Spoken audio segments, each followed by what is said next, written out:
بسم الله الرحمن الرحيم. الحمد لله رب العالمين، وصلى الله على أشرف الأنبياء والمرسلين وعلى آله وأصحابه أجمعين ومن تبعهم بإحسان إلى يوم الدين. أما بعد،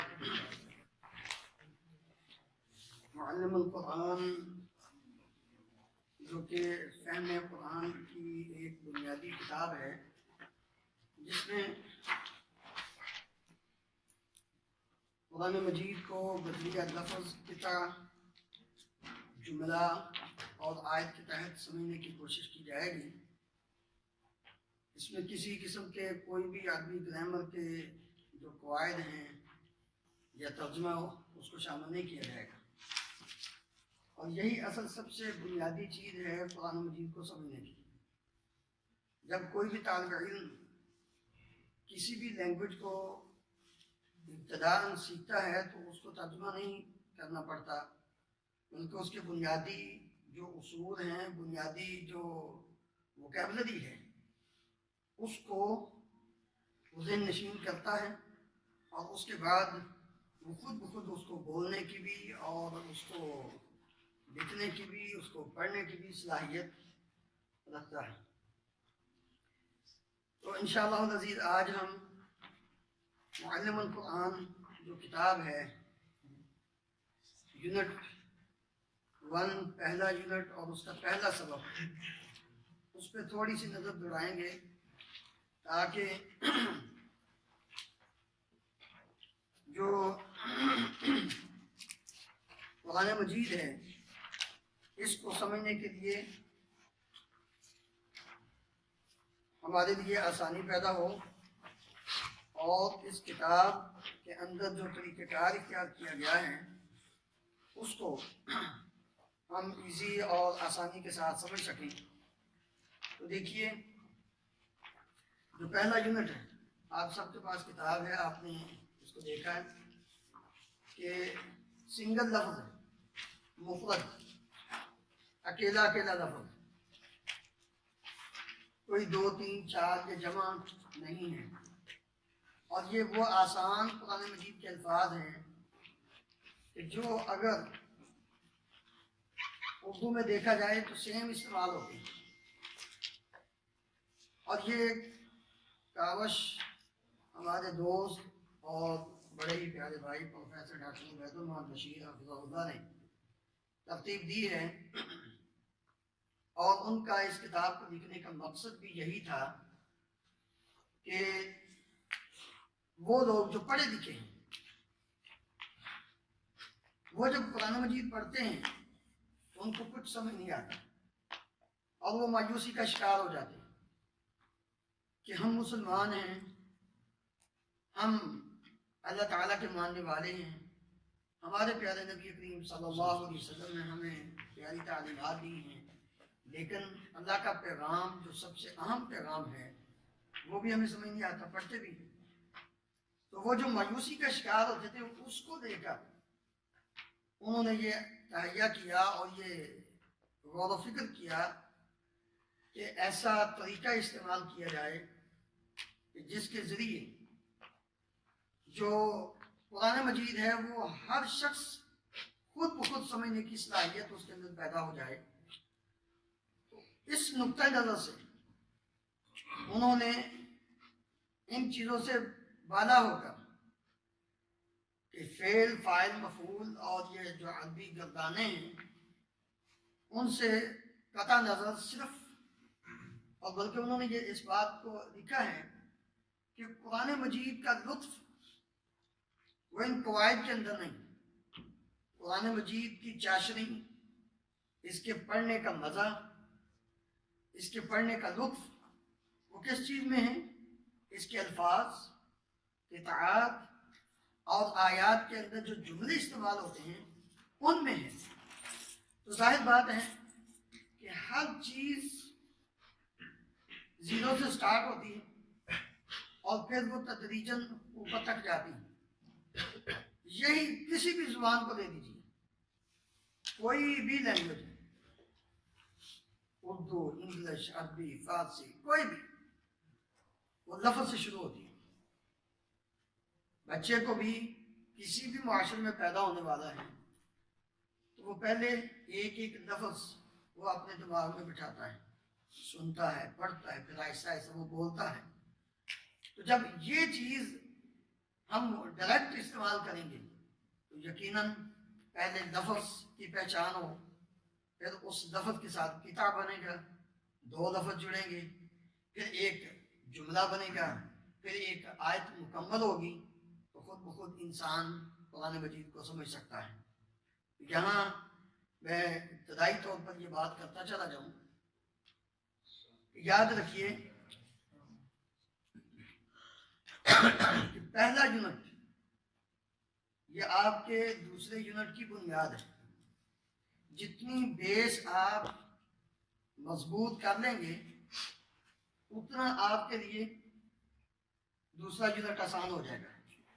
اور پھر دوسرا یونٹ آپ کی بیس ہوگی، بنیاد ہوگی تیسرے کے لیے. تو خود بخود آپ کے اندر یہ شوق پیدا ہوتا چلا جائے گا کہ اب اس کے آگے کیا ہے، اس کے آگے کیا ہے، اس کو سیکھیں. یہ تو سمجھ آ گئی، اب آگے کیا ہے. تو یہی اصل چیز ہے کسی بھی چیز کو سیکھنے کے لیے. جب انسان کے اندر یہ چیز پیدا ہو جائے تو یہاں صرف میں 4 لفظ لکھتا ہوں، باقی آپ نے خود پڑھنے ہیں. تو آپ اس سے اندازہ کر سکتے ہیں کہ یہ کتنا آسان ہے.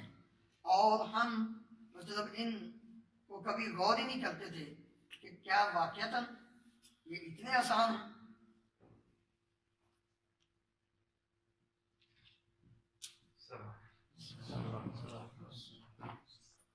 الاسلام،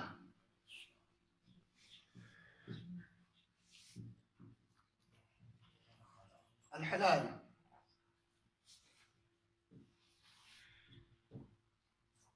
الحرام،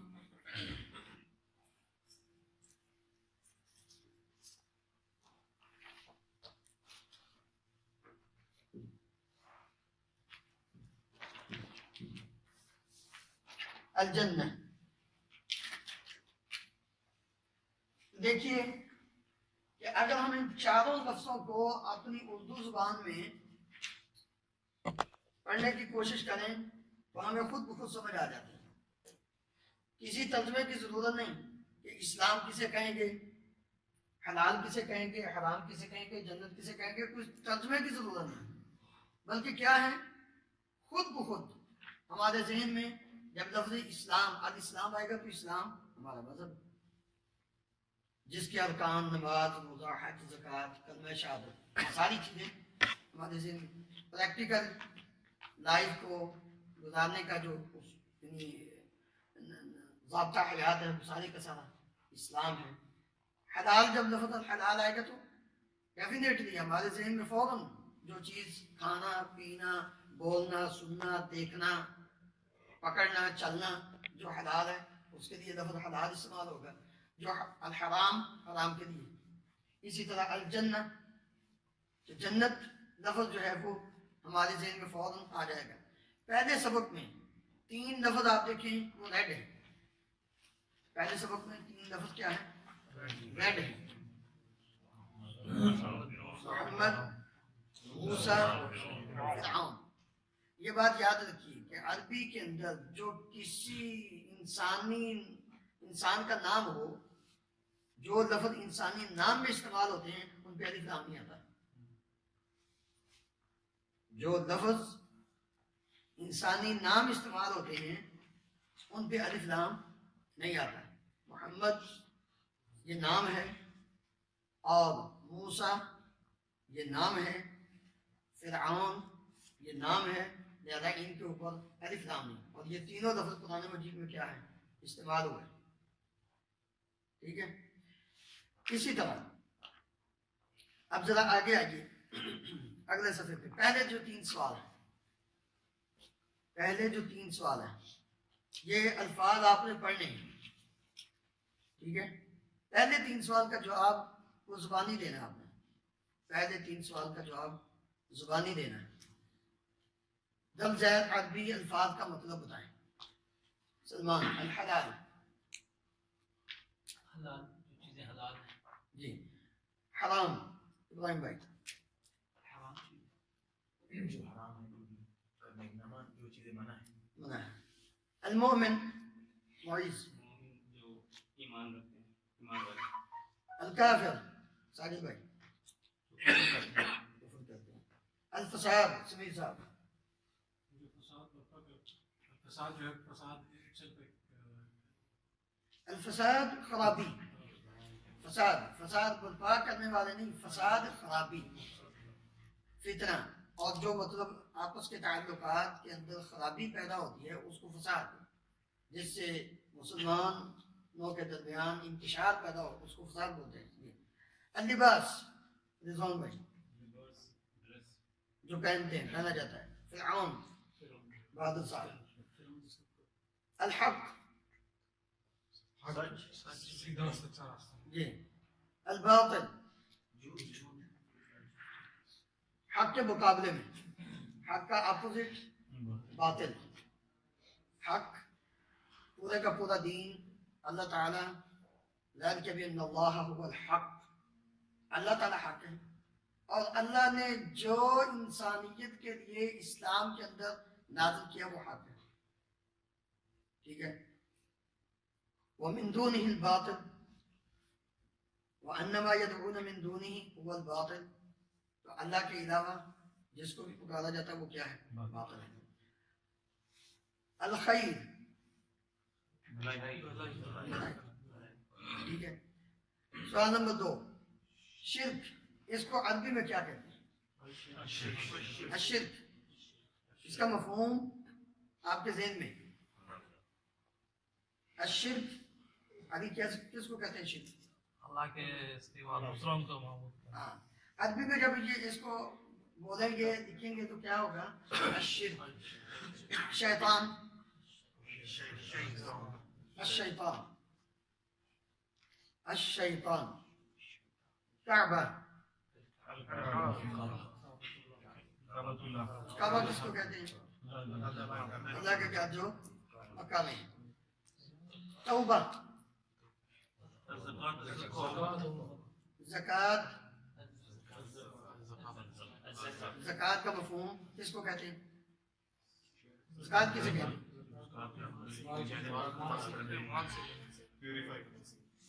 مال کو پاک کرنے کے لیے جو چیز خرچ کی جاتی ہے اس کو زکوٰۃ کہتے ہیں.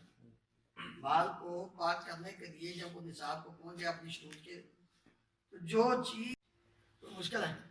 اس سے پہلے ہم نے کبھی غور ہی نہیں کیا ہوگا کہ جب ہم یہ آیت پڑھ رہے ہیں اور اسی طرح جو اگلی آیتیں ہیں ان میں بھی جس لفظ کو آپ سمجھ چکے ہیں کہ اس کا یہ مطلب و مفہوم ہے، ہائی لائٹر ایک آپ نے پاس رکھیں اس کو ہائی لائٹ کرتے جائیں. جی. آیت نمبر 2 جو اگلا حصہ ہے محمد الرسول اللہ صلی اللہ علیہ وسلم. جی محمد وہ ہم نے پہلے سبق کے اندر بھی آ گیا. ٹھیک ہے. یہ آخری نبی محمد رسول اللہ صلی اللہ علیہ وسلم کا نام، ٹھیک ہے، وہ آ گیا. جی آگے تیسرا ھذا حلال وھذا حرام.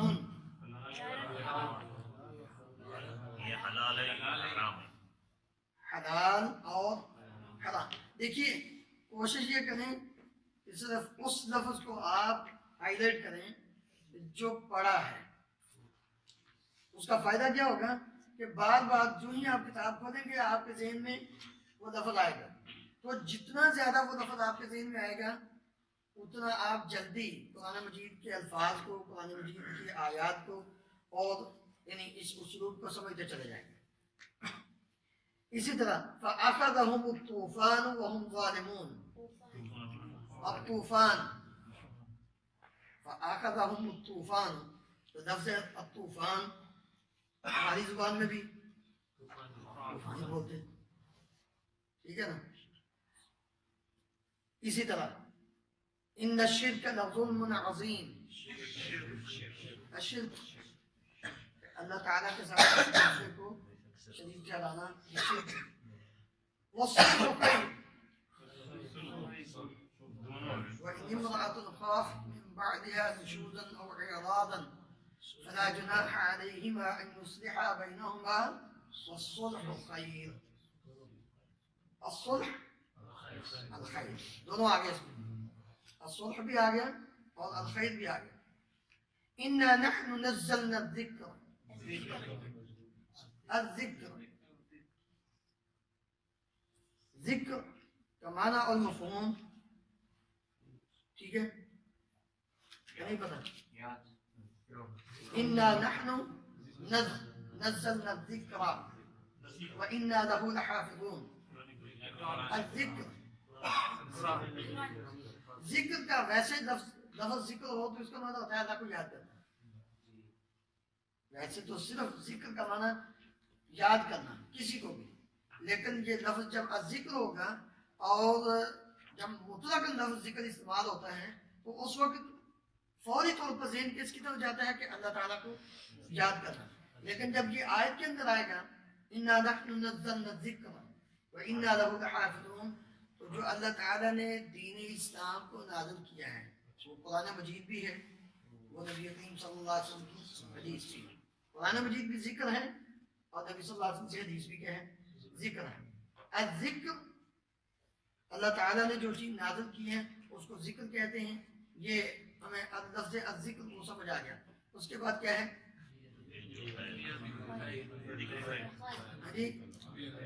بیدک الخیر. الخیر خیر سمجھ آ گیا ٹھیک ہے جی. بلائی آخری آیت اس میں بھی لفظ الخیر آ گیا. تو یہ لفظ ہم نے 36 الفاظ تھے پہلے سبق کے اندر. پہلے سبق کے اندر کتنے الفاظ ہیں 36. اب آپ ذرا ان الفاظ کو پڑھیے خود الگ الگ پڑھیں سارے اپنے اپنی کتاب کو خود دیکھ کر پڑھیں. جن کو نہیں مطلب وہ ابھی پڑھنی نہیں آتی وہ رہنے دیں, وہ بعد میں کسی سے پڑھ لیں. لیکن جن کو آتا ہے وہ ذرا پڑھیں تو آپ کو خود یہ بات سمجھ آئے. جو نہیں سمجھ آتا وہ پوچھیں.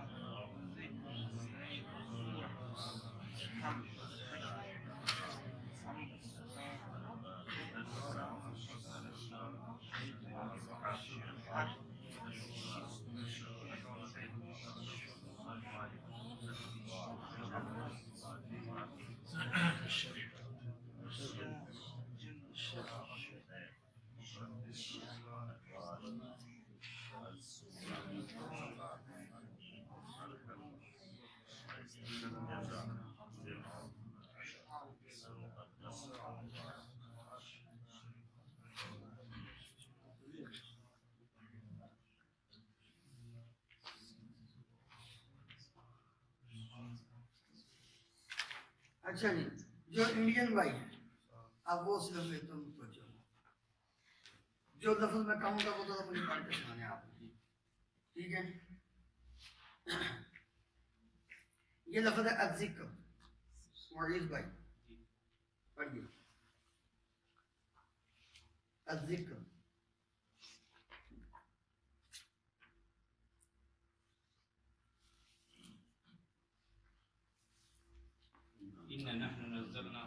نہیں نہیں, یہ پہلے سبق میں صرف لفظ الذکر بس صرف الذکر پڑھیں جی. اسی طرح الزکات ٹھیک ہے.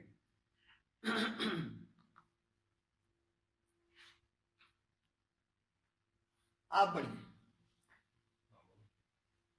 الذکر. الذکر الزکات ٹھیک ہے. علی الذکر الزکات. الذکر الزکات. الذکر الزکات.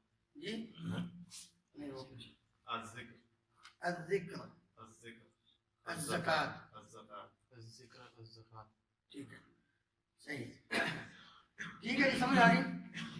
ان کے الفاظ آپ نے پڑھے ہیں. آپ اس میں سے کوئی چیز مشکل تو نہیں ہے جی.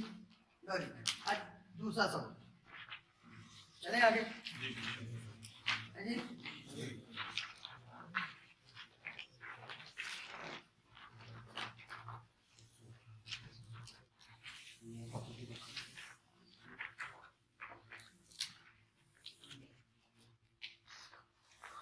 اس میں بھی دوسرے سبق میں بھی 36 الفاظ ہیں. دوسرے سبق میں بھی 36 الفاظ ہیں اور یہ بھی قرآن مجید کے چند آسان الفاظ اس کے اندر دیے گئے. ٹھیک ہے, اس میں آپ دیکھیں گے کہ چند الفاظ ایسے ہیں کہ جن کا آخری حرف وہ ریڈ ہے, جن کا آخری حرف کیا ہے, ریڈ ہے. اور وہ کیا ہے,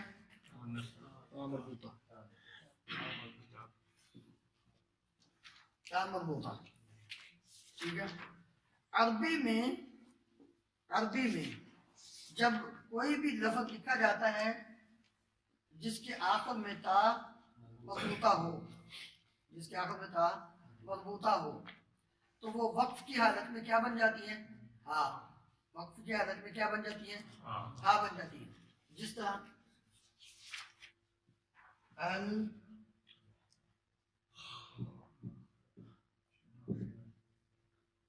المغفرہ, المغفرہ. جب ہم اس کو پڑھیں گے تو المغفرہ, یہ تا کے اوپر جو دو نقطے ہیں وہ نہیں پڑھے جائیں گے, دو نقطے جو ہیں وہ نہیں پڑھے جائیں گے. لیکن اگر اسی لفظ کو, مغفرہ کو اردو میں لکھیں تو پھر کیا, کیسے لکھیں گے, پھر یہ تا مفتوح, اس کو کہتے ہیں تا مفتوح, اس کو کہتے ہیں تا مربوطہ. یہ تا مفتوح ہے, یہ تا مربوطہ. اردو میں پڑھتے ہوئے یہ تا پڑھی جائے گی, مغفرت, مغفرت. ٹھیک ہے, اردو میں وقف کی حالت میں یہ پڑھی جائے گی مغفرت. اور عربی میں المغفرہ تا نہیں پڑھی جائے گی بلکہ ہا پڑھی جائے گی. المغفرہ, یہاں کیا ہے, تا پڑھی جائے گی, مغفرت. اسی طرح باقی الفاظ ہیں. اب اس کے اندر یہ دیکھیں,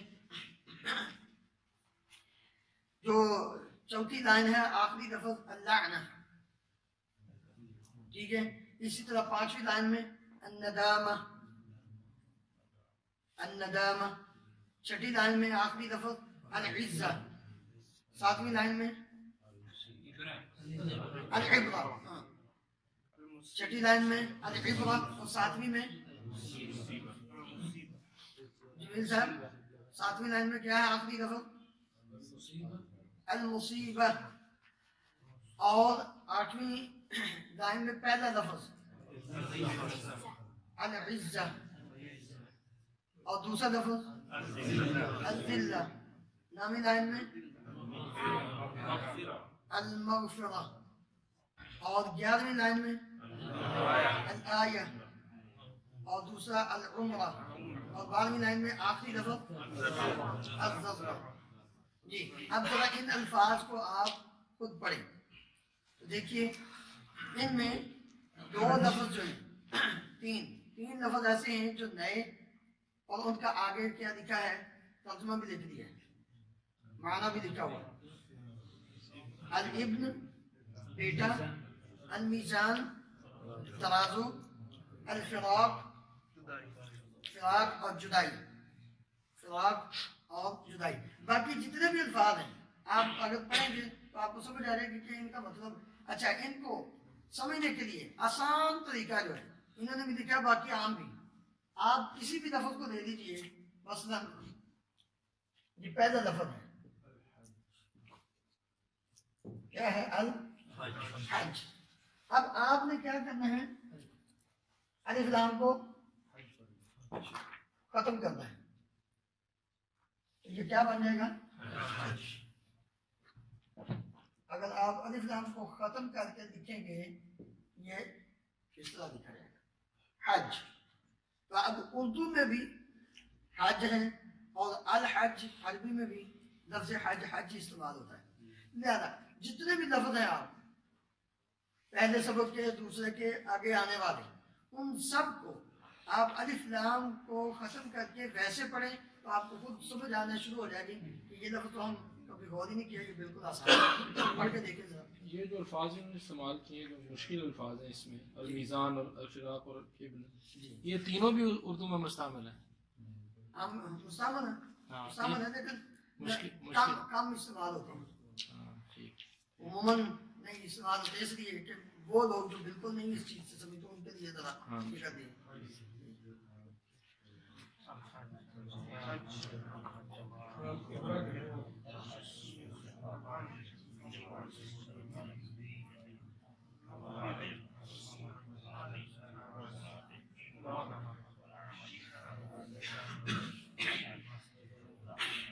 ان میں کوئی ایسا لفظ جس کا معنی اور مفہوم سمجھ نہ آیا ہو؟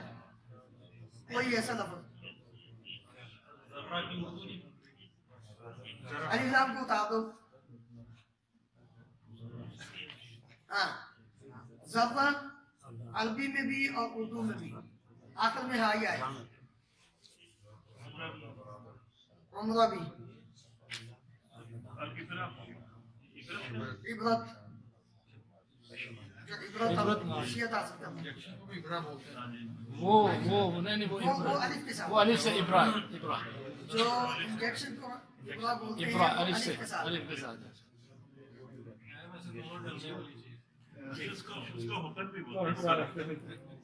جی دیکھیے یہ جو قابل الفاظ ہیں نا لعنت لعنت الندامہ ندامت ہماری زبان میں استعمال ہوتا ہے. العبرہ عبرت المصیبہ مصیبت العزہ عزت الذلہ ذلت المغفرہ مغفرت الآیہ آیت آیت العمرہ اور الذرہ. یہ دو لفظ ایسے ہیں کہ جو اردو میں بھی استعمال کریں گے تو آخر میں ہاں آئے گی. دو نقطے ختم ہو جائیں گے لکھنے میں اور پڑھنے میں. لیکن عربی میں لکھنے میں آئیں گے پڑھنے میں ختم ہوں گے. کچھ چیز مشکل ہے ایزی ہے. آیت کا مطلب آیا کا مطلب آیا ہی لیں گے یا نشانی کا بھی؟ نہیں آیت کا آیت. جی آگے دیکھیے اب پہلا سوال جو ہے جب زید عربی الفاظ کا مطلب بتائیں. الجہاد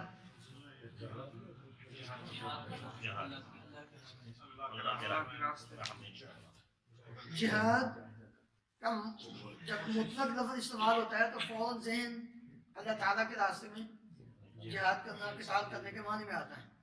ٹھیک ہے.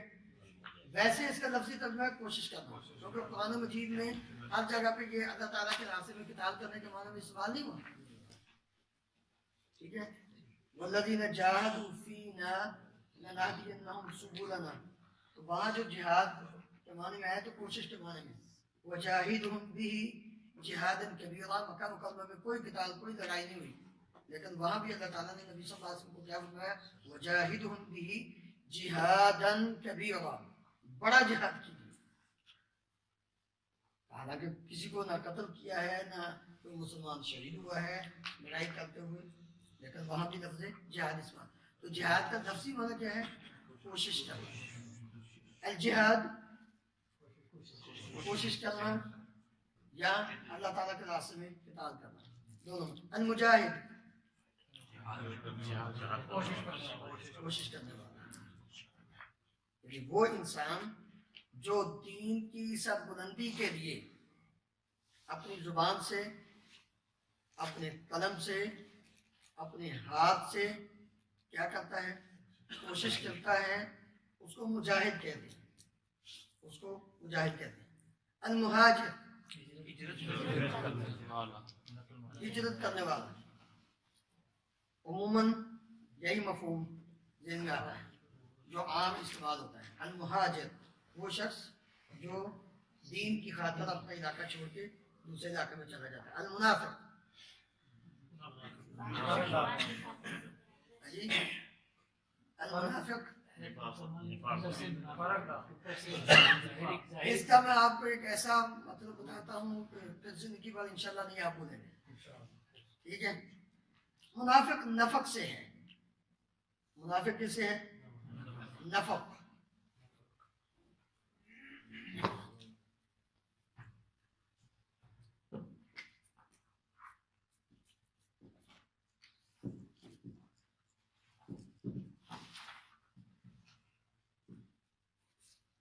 منافق نفق سے. ٹھیک ہے. نون فا قاف. آپ میں سے اکثر بھائی عمرہ کرنے کے لیے گئے ہو گیا.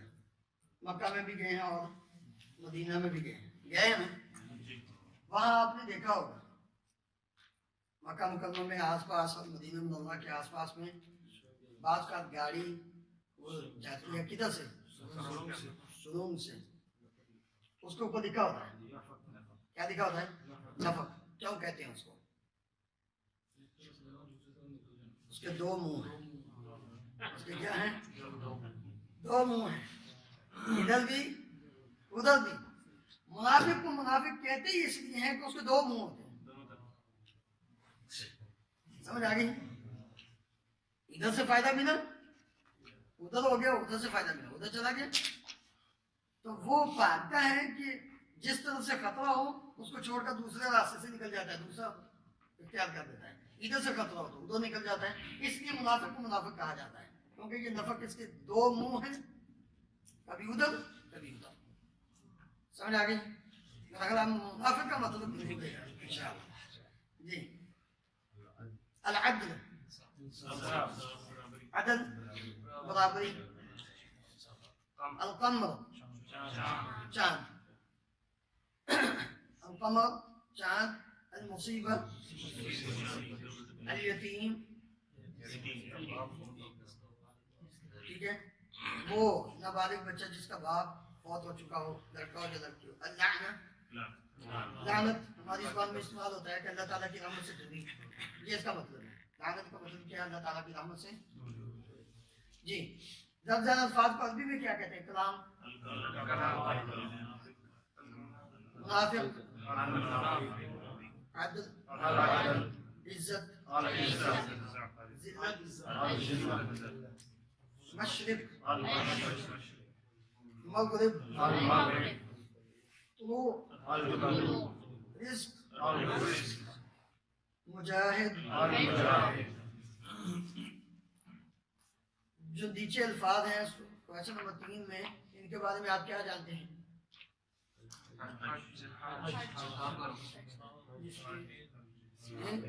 سمیر بھائی بتائیں گے. الحج, میں جو ارکان ہے اسلام کے ارکان میں سے حج ہے جو کرتا ہے, جسمانی اور بدنی اور مالی دونوں عبادت میں شامل ہے. حج عمر میں ایک دفعہ کرنا چاہیے, اور جس صاحب حیثیت ہوگا اس کے فرض. کوئی اور بتائے گا؟ دین اسلام کا 5 ستون ہے. دیکھیں مختصر اس کا جواب کہ اسلام کے جو بنیادی 5 ارکانوں میں سے ایک رکن حج ہے. ایک رکن کیا ہے؟ حج. حج اس کیفیت کا نام ہے جس کو خاص دنوں میں, خاص اوقات میں ادا کیا جاتا ہے. خاص دنوں میں, خاص اوقات میں اور خاص لباس میں ادا کیا جاتا ہے. اس کو کیا کہتے ہیں؟ حج کہتے ہیں. الجہاد, المہاجر, ہجرت کرنے والا. مہاجر اس کو بھی کہتے ہیں جو گناہوں کو چھوڑ دے. دوسرا اس کا معنی یہ ہے. مہاجر اس کو بھی کہتے ہیں جو اللہ تعالیٰ کی نافرمانی کو چھوڑ دے. آگے کیا ہے؟ المسجد. مسجد جب لفظ بولیں گے تو فوراً یہ ایک بلڈنگ شکل ذہن میں آ جائے گی کہ وہ جگہ جہاں اللہ تعالیٰ کی کیا کی جاتی ہے؟ عبادت کی جاتی ہے. ویسے مسجد ہر وہ جگہ جہاں آپ سجدہ کرتے ہیں وہ مسجد ہے. ٹھیک ہے, نبی صلی اللہ علیہ وسلم نے فرمایا جعلت لی الارض مسجدا وطہورا, میرے لیے ساری زمین کیا بنا دی گئی ہے؟ مسجد بھی اور پاک کرنے والی. آگے کیا ہے؟ المجاہد. تو یہ 3 جو سوال نیچے ہیں آپ نے ان کو لکھنا ہے. اور 7واں سوال پھر اسی طرح ہی ہے کہ جو الفاظ آپ جان چکے ہیں ان کو آپ کیا کریں؟ ہائی لائٹ کریں. تو آج کے یہ 2 سبق ہمارے مکمل ہوئے. ٹھیک ہے, انشاءاللہ یہ کل آپ سے پہلے میں چیک کروں گا جو لکھے ہوئے ہیں, جو پہلے اور دوسرے سبق کی جو مشقی سوالات ہیں یہ پہلے چیک کریں گے کہ آپ کو صحیح کیا ہے, جو غلطی ہوگی اس کی اصلاح ہوگی, اور پھر اس کے بعد انشاءاللہ العزیز تیسرا سبق جو ہے وہ شروع کیا جائے گا. ٹھیک ہے.